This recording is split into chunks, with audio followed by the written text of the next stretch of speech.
Hi guys, welcome and who dat? I'm Joe. Welcome to Who Dat Saints fan. I am your Who Dat Saints fan. Are you a Who Dat?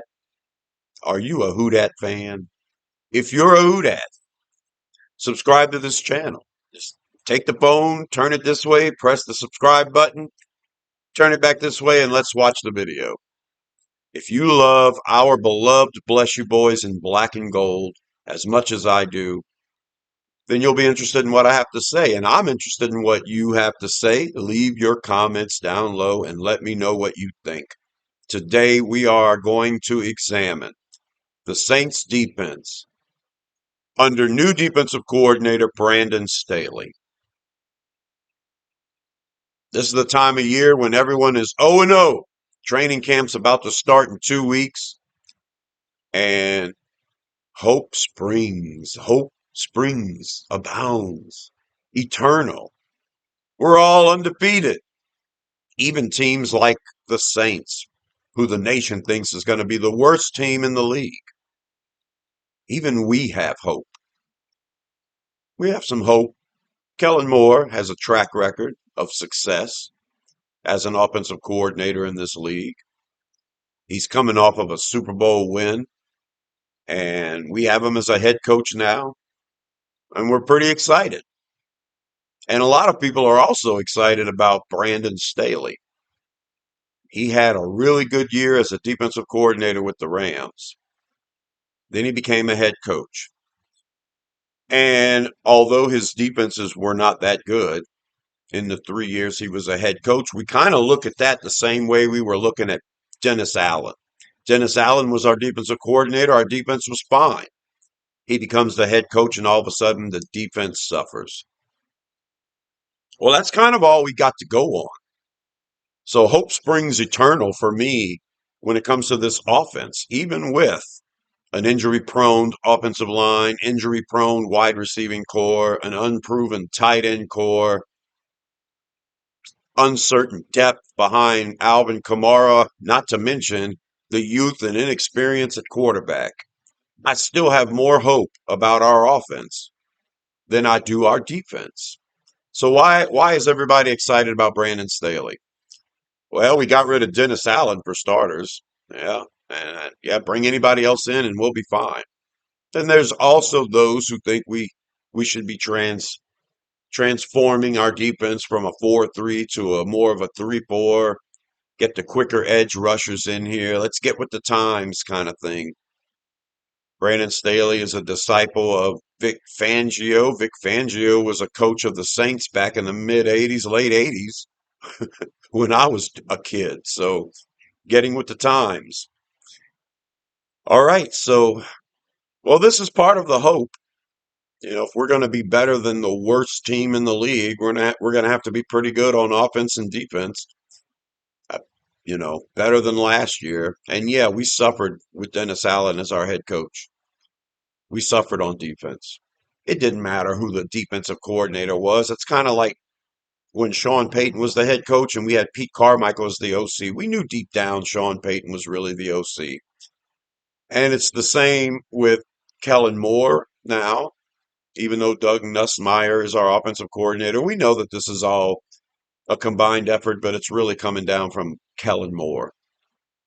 And on defense, Dennis Allen might have been our head coach, but the defensive coordinator was just a name. He was just doing some of those duties, but they were all doing what Dennis Allen wanted to do. So Brandon Staley's our new defensive coordinator. He had the same experience becoming a head coach for a team and the defense suffering, even though he might have had a name as a defensive coordinator besides himself. We all know Brandon Staley was running the defense. And no one ever really looks at those numbers. They kind of just gloss it over. They're like, he was great one year with the Rams when he could focus on being a defensive coordinator. And then when he became a head coach, it all got away from him, right? So hopefully now that he's just a defensive coordinator, we can have those results again. The results he had in his one year as a defensive coordinator. I'm going to pull up the numbers for those years, some of the numbers, and we'll look at them. And this video of mine is, I'm going to try to focus on the positive and the negative. But I've already done a video about the offense. I've predicted offensive stats for the team. And quite honestly, I'm probably probably a little nuts because I think our offense is going to be pretty good. I'm certain our offense will be in the top 16. I'm thinking we might even be top 10. That's crazy with the youth at quarterback and all the other problems I already mentioned. But let's look at the defense and let's see what is there to be excited about. I mean, you want to change from a 4-3 to a 3-4, you're excited about that. You want speed on the edge, you're excited about that. We're going to look at all of this. But first we're going to look at these numbers. Brandon Staley's career as a defensive coordinator and as a head coach. In 2020, he was a defensive coordinator for the Los Angeles Rams. And I have the numbers listed here as overall defense in yards and overall defense in points allowed. And then I have it broken down even further. The running defense in both the yards allowed and touchdowns allowed. And then passing defense, yards allowed and touchdowns allowed. And yeah, those numbers aren't the numbers that you were probably thinking of when you heard everybody else who covers the Saints talk about Brandon Staley. They keep bringing up how great certain players were in his defense, and they try to put it on the Saints roster and say, hey, this is what can happen. Yeah, we're all doing that right now. But has anybody ever pulled the numbers up and shown them to you and talked about it? Well, that's why you subscribe to me. With the Rams, he had the number one overall defense. He had the number one defense, number one scoring defense. So that's great. Guys like Aaron Donald and who was the linebacker that did so good? Leonard Floyd. The Rams, I think that year were 10-6, but they did have the number one overall defense and the number one scoring defense. The running defense, they were third in the league in yards allowed. They were fourth in the league in touchdowns allowed. Their passing defense was number one in both yards allowed and touchdowns allowed. So that's really good stuff right there. If he's a defensive coordinator and he can put up those kind of numbers, and like I said, the Rams, I think they were 10-6 that year. So, you know, they weren't perfect. Then he gets the head coaching job with the Chargers, and as you can see, everything kind of went downhill from there. And yeah, he was the head coach, so he wasn't focusing on the defense 100% of the time, but he was the de facto defensive coordinator. Let's not get that confused. In his first year, the Chargers went 9-8. They had a 23rd ranked defense, 29th when it came to points allowed. The running defense, this is the issue that gives me pause. That kind of just steps all over the hope I have for our team and how great this guy can be. I've given you the caveats, but here are the raw numbers. In his first year with the Chargers, they were 30th against the run, 29th in again allowing rushing touchdowns. But the passing defense was okay, mediocre, 12th in total passing defense, 16th in touchdowns allowed through the air. A 9-8 record, and okay, fine. The Chargers were probably okay with that. And did you get any progression the second year? Yeah, the team ends up 10-7, a one-game improvement from the year before. And their overall defense went from 23rd to 20th, including 21st in points allowed. So pretty good. The running defense, Still pretty porous, 28th in the league, 21st in touchdowns allowed on the ground. The big improvement, really big improvement, came in pass defense, 7th overall from 12th. You're still hanging around that top 10 there with passing defense. Touchdowns allowed dropped to 18th. But yeah, you're 10-7, and there is some improvement across the board. So, and then his third year, he got a whole new defensive coordinator uh, by name, and Kellen Moore became his offensive coordinator that year. And he went 5-9 before he was fired.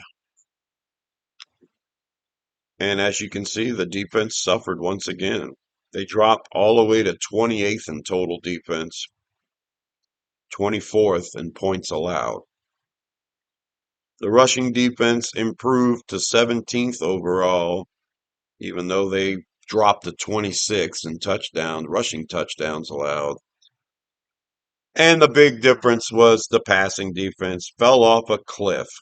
30th overall. They went from 7th overall passing defense to 30th overall. 24th in touchdowns allowed through the air. So, you have a little shuffle there after a 10-7 record. You have a shuffle changing your offensive coordinator and your defensive coordinator. Like I said, Brandon Staley was the head coach. He was in charge of that defense. And of all of this, what really bothers me is that run defense. I mean, not good at all. And when you finally drug yourself to 17th overall, the passing defense suffered as a result. So those are the raw numbers. No one ever really pulls them up and looks at it. Are you excited when you see this for what Brandon Staley can do? It's the change in the scheme, right? And everybody's been wanting quick edge rushers, and we keep getting these big lumbering defensive linemen who can't get sacks, and we need to get speed. So we bring on Brandon Staley as our defensive coordinator. And what do Kellen Moore and Brandon Staley do? Okay, so Brandon Staley, being a head coach with the Chargers, hiring Kellen Moore as his coordinator. And now we have Kellen Moore as the head coach, and he hires Brandon Staley as the coordinator. It's kind of weird. You don't really think about it too much because we're focusing at the top with Kellen Moore. Kellen Moore's in a good situation here. He's the one in control. He was the one that was hired before, and now he's the one doing the hiring. He wants to hire Brandon Staley. That's fine. You scratch my back, I'll scratch yours. Have we ever really thought of how Brandon Staley fits into this? I mean, I did a little bit. I thought it was weird. Man, you were the boss, and now you're the employee. That's gotta kind of be weird for Brandon Staley. Dude, I wasn't concerned about it when it first happened because I was focused on the head coach. Situation's fine for the head coach. And Brandon Staley had a great year with the Rams, so yeah, go ahead and grab him. Well, deep down inside, I'm thinking whether the scheme needed to be changed or not. I don't know if Brandon Staley's the guy. He's going to be the defensive coordinator. I'm sure Kellen Moore will give him a couple of years. And he's going to need a couple of years because I don't think he has a team with our current Saints roster that's really able to do everything Brandon Staley wants to get done. You look in the past, and the players that had success were linebackers, defensive ends, and safeties. Those guys all did pretty good. Brandon Staley his defense has never really got a lot of interceptions. I believe 3 interceptions was like the most by anybody on any of those teams with the Chargers. One year, one guy had 4 interceptions. But yeah, it's not a turnover making machine. Aaron Donald, when Staley was with the Rams, Aaron Donald forced like 4 fumbles and got 13.5 sacks. So, and then I think Floyd at 10.5 sacks. So yeah, you got a lot of production from the front when it came to that Rams defense. In his 3 years with the Chargers, it was a mixed bag. It really was. Derwin James was leading the team with lots of tackles, and he always had two or three interceptions. But yeah, he may have been a player, but was it how much of a difference was it? There was one year with the Chargers when Khalil Mack had 17 sacks. I believe that might have been in 2022 when they were 10-7. But yeah, that defense still ranked 20th overall. So yeah, we can see where, oh, we hope Chase Young or Carl Granderson can get a lot of sacks. We hope, maybe Fadil Diggs or somebody else can get a bunch of sacks. We hope Brian Bresee can duplicate what Aaron Donald did and get a bunch of sacks from the middle of the line, and Alante Taylor. Perfect for this defense. He's going to be the Derwin James. He's going to be the Asante Samuel who he had with the Chargers. He had Ramsey with the Rams, and then with the Chargers he had Joey Bosa and Khalil Mack and Derwin James and Asante Samuel Jr. So do the Saints have somebody like that, a crew like that? Bosa, Mack, James, and Samuel. And we've got Carl Granderson, Chase Young, Alante Taylor, Tyron Matthew, maybe Justin Reed. All right, let's look at what Kellen Moore and Brandon Staley have done since they got here. How have we transformed this defense? The first thing we did was we renegotiated with a couple of players that are currently on the team. Nathan Shepard, Colin Saunders, Cam Jordan. We do a little restructuring. Well, when that happened, the first thing that told me was, well, you're pushing money down the line. So if you do decide to cut these players, we're going to be paying for them, even if they're not on the team. Then there's part of me that thinks, well, you're just covering your bases. You're going to make sure you have some bodies, warm bodies there. These guys are not proven recently to stop the run at all. Nathan Shepard, Colin Saunders, Cam Jordan. Any of those guys sound like they're going to be Joey Bosa or Khalil Mack or Aaron Donald, Leonard Floyd?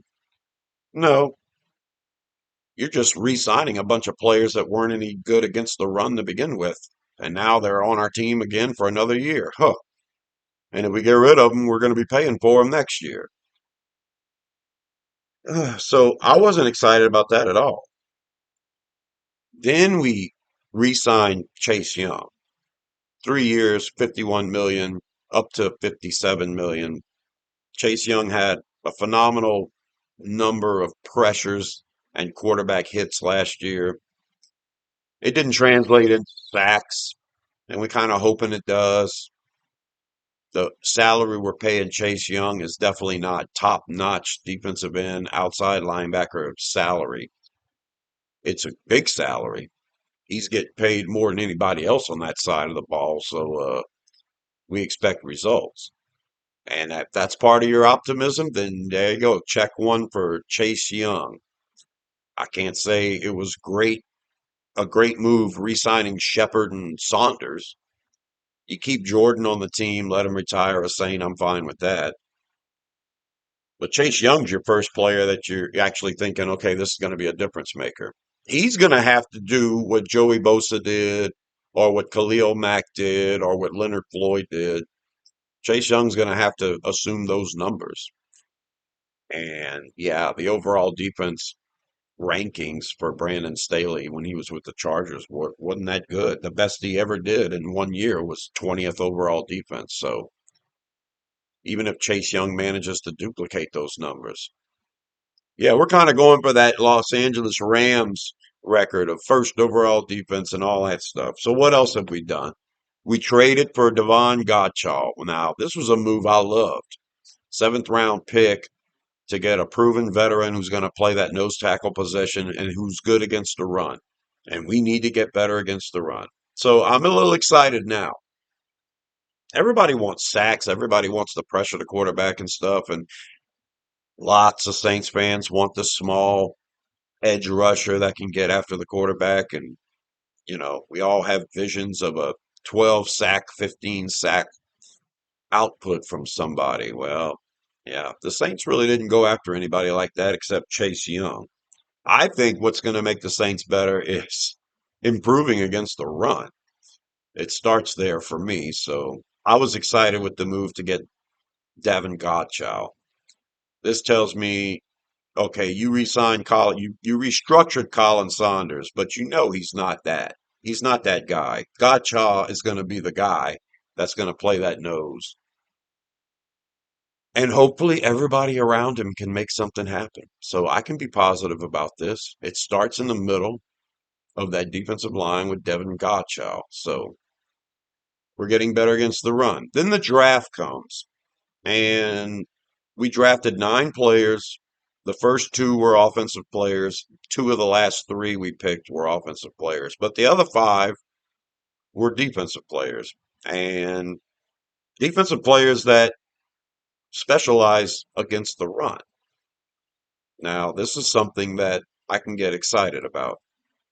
You bring in Vernon Broughton as a defensive lineman who can play wherever you want to put him. And with those long arms, he's going to dictate the running game, I think, very well. Good move by the Saints. Then you grab safety Jonas Sanker, very good player in the box against the run. Another guy that can make something happen to help us stop the run. Then you get Danny Stutzman, the stud linebacker who everyone says he needs to work on his coverage. I don't think he has a sack in his entire college career as far as rushing the passer. But what Stutzman does well is float to the ball and tackle, stop the run.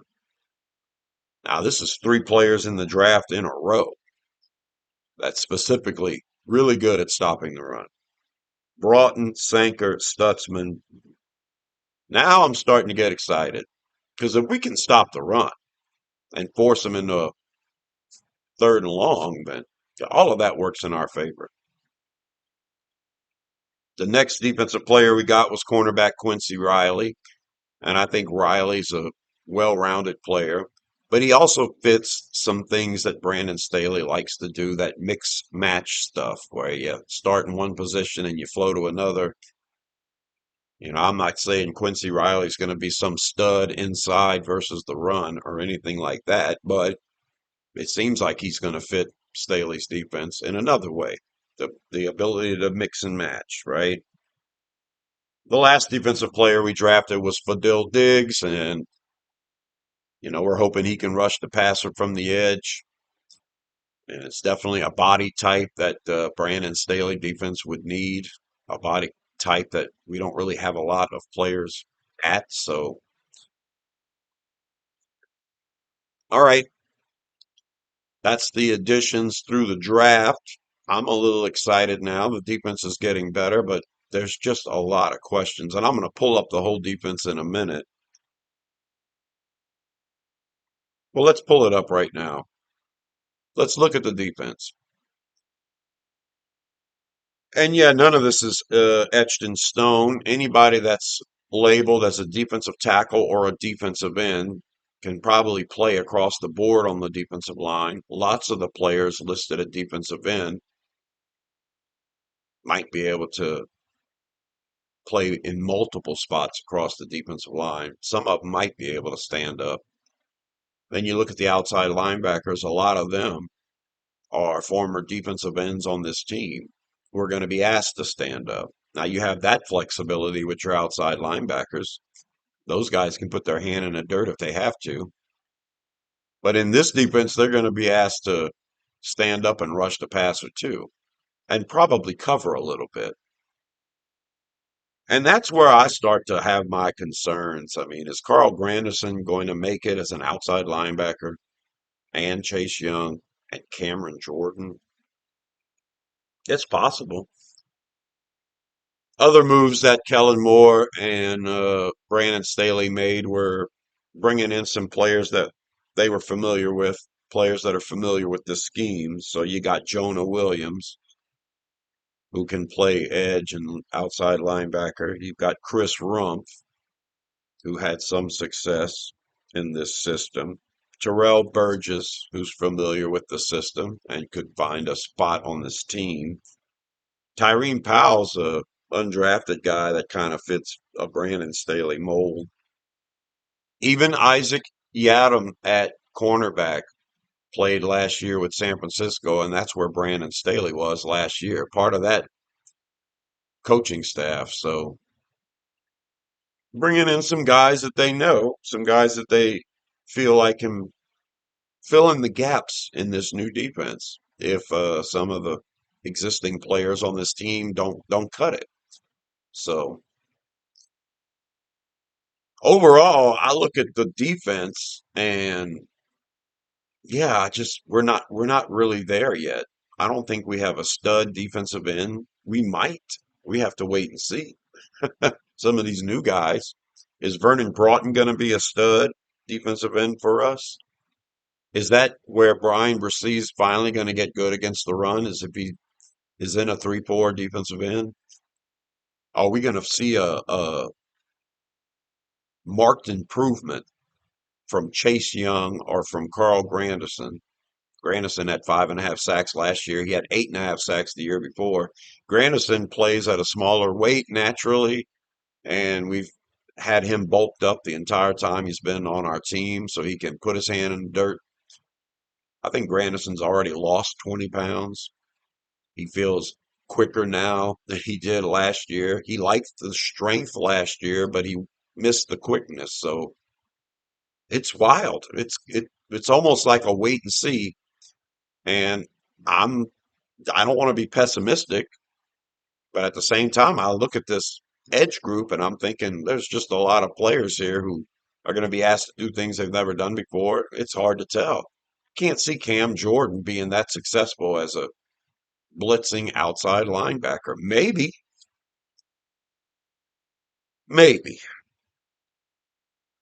Chase Young, Brian Bresee, Carl Granderson. That's three players in our front seven who who we're expecting a lot from.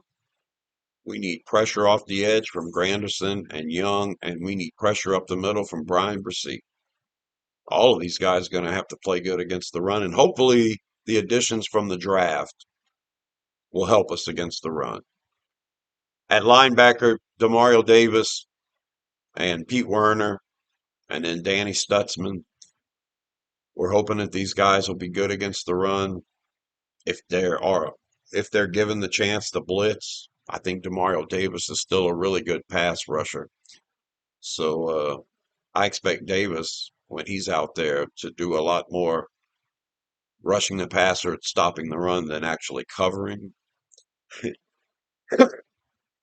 There may be there may be some formations where we only have one linebacker out there. He's expected to cover, and we put Werner out there instead of Davis just because of Davis's age. Werner's pretty good at covering, so yeah, we might have some interesting fronts with this team. We may see fewer linebackers and more safeties. Guys like Justin Reed and Tyrann Mathieu, and then Jonas Sanker, guys that can line up at safety and actually be playing a linebacker role, or line up at linebacker and then drop into a safety role. It's kind of the thing I'm expecting from Brandon Staley. I just don't know if we have the pieces. Looking at this roster right now, I just don't know. You're going to need big years from Alontae Taylor and Tyrann Mathieu and Justin Reed. You're going to need your cornerbacks to step it up. We're going to need Kool-Aid McKinstry, Isaac Yiadom, and Quincy Riley to play out of their heads if all of this is going to work. Because those cornerbacks might just be cornerbacks that are picked on. I can see teams picking on Alontae Taylor if he's out on the edge. If we're in a base 3-4 and there's only two corners out there, and Alontae Taylor's our nickel. So if we're in a base 3-4, I think they're going to want Alontae Taylor out there. But he's going to be playing on the outside. And most Saints content providers are saying Alontae Taylor needs to just be a nickel, focus on being a nickel, and that's it. And I think this defense is going to ask Taylor to do it all. If we're in a base 3-4 and there's only two corners, they're going to put Alontae Taylor on the outside. And last year you know, he was struggling at that. I know he can do it, and I know he's really good at it. And if he just focuses on playing on the outside, he's pretty good. He got thrown into the middle. He struggled for a while, but then he got really good in the middle, and then we threw him back to the outside. And every Saints content provider saying just get Taylor to play on the inside, and that's it. Well, if we're in a base 3-4, I don't think you're going to put Isaac Yiadom out there ahead of Alontae Taylor on the outside. So Taylor's going to have to embrace this role. He's done all of it. He's just going to have to put it all together. If he's got 20 things to think of if he's on the outside and 20 things to think of if he's on the inside, he's better be thinking all 40 of them things, because I think Brandon Staley is going to want Taylor on the field constantly. He's going to be a big reason why this team's successful, if this defense is going to be successful. Chase Young, Brian Bresee, Demario Davis is going to have to play as good as he's ever played. Pete Werner. And then you need your safeties, Justin Reed and Tyrann Mathieu, to really play good. You're going to need some help from your rookies and Sanker and Riley. And Isaac Yiadom and Kool-Aid McKinstry are going to have to step it up. So overall, I'm not, I am pessimistic when it comes to this defense. I'm excited to see how all the pieces fit, but I am really worried. And I'm worried about the pass defense, but I'm more worried about the run defense. Now, everything we've done through the draft shows that we know we need to get better at the run, and we went and got all those great players against the run, and hopefully this makes an impact. Vernon Broughton's going to have to see a lot of time. Danny Stutzman probably won't get on the field that much unless somebody's taking a breather, because Davis and Werner are there. And Davis is really good against the run. Werner can be good against the run, but I'm not too worried about the linebackers. Can the cornerbacks tackle? Marshawn Lattimore was a really good tackler. Alontae Taylor can be a good tackler. So, yeah, I'm not feeling it. I'm feeling like the run defense is going to struggle. And it's probably because of these numbers right here. I'll pull them up one more time. Probably because of these numbers. Mostly why I'm nervous about the run. You look at the numbers up for that run defense. 30th, 28th, 17th. When you finally get to 17th, your pass defense is at 30. I'm hoping the Brandon Staley we have, who's focusing on defensive coordinator and nothing else, can churn out those numbers that he had with the Rams. All right, that's my video. Hope you guys enjoyed it. Remember to subscribe to this channel. I try to do 2 videos a week. Had a hard week last week and the week before. We lost some family members. And well, let's see what happens. Nothing but bright days ahead for our beloved Bless You Boys, right? Maybe we be a top 10 offense and a top 10 defense. Maybe we have the quarterback of the future on the roster. Maybe we have the defensive pieces to make this defense work. I'm sure Brandon Staley will get a couple of years to get it all right. Probably 3, because you really need to turn this roster over to get to the personnel you need for this defense. We're going to be seeing a lot of older players phased out in the next couple of years. So we're going to have to be drafting lots of defensive players. We're going to have to replenish. Yeah. So there's a long way to go. And yeah, hope springs eternal right now. So I'll try to be optimistic. Like I say, I think our record's going to be somewhere between 7-10 and 9-8, which will be an improvement from last year. But deep down, I'm feeling like our offense is going to be top 16, maybe even top 10. but it's the defense that's going to have a long way to go. Well, that's my thought. Here's hoping I'm wrong. Let me know what you think in the comments below. I'm Joe. Subscribe to Who Dat Saints fan if you're a Who Dat. And until the next one, I'll talk to you later. Who Dat?